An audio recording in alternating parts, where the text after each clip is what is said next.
দর্শক, এবার সবজির বাজারের খবর জানাতে নোয়াখালী থেকে সরাসরি যোগ দিচ্ছেন সহকর্মী সুমন ভৌমিক। সুমন, শীতের সবজি সরবরাহ কেমন দেখছেন বাজারে, সেই সাথে দরদামের বিষয়টা একটু জানাবেন।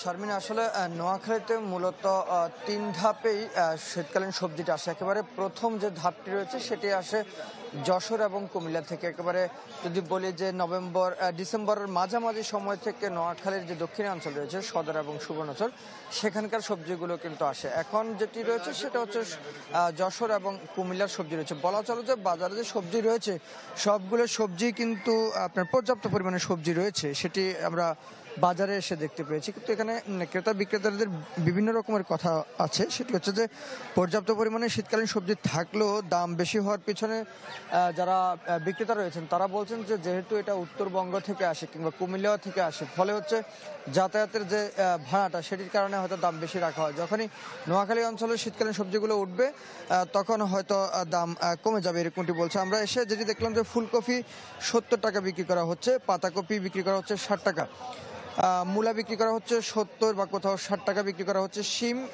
100 থেকে 160 টাকা পর্যন্ত বিক্রি করা হচ্ছে। যে কাঁচামরিচ রয়েছে বাজারে সেগুলো বর্তমানে 80 টাকা, সেটি দাম তুলনামূলক কমেছে গত কয়েকদিনের তুলনায়।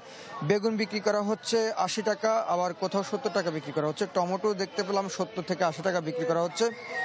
এরপরে যে লাউ রয়েছে, লাউ 30 টাকা আকার বেঁধে 30 থেকে 80, বরবটি 80 টাকা বিক্রি করা হচ্ছে। সব মিলিয়ে বাজারে পর্যাপ্ত পরিমাণের থাকলেও যেটি ক্রেতারা বলছেন যে আসলে এখানে মনিটরিং এর অভাব। নোয়াখালীর যে পুরো বাজারটি রয়েছে সেখানে আসলে প্রশাসনিক মনিটরিং অভাবের কারণেই যে যার মতো করে বিক্রি করে, এক এক জায়গায় এক এক দাম, কোথাও 10 টাকা কম, কোথাও 10 টাকা বেশি। তবে বিক্রেতাদের একটাই কথা, সেটি হচ্ছে দূর থেকে আসার কারণে এটির দাম কিছুটা বাড়তি, তবে হয়তো ডিসেম্বর নাগাদ এটি কমে যাবে। শারমিন।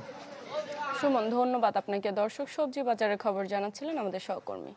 হিরন আরও মিনারেল ওয়াটার মাত্র 50 পয়সায় প্রতি লিটার।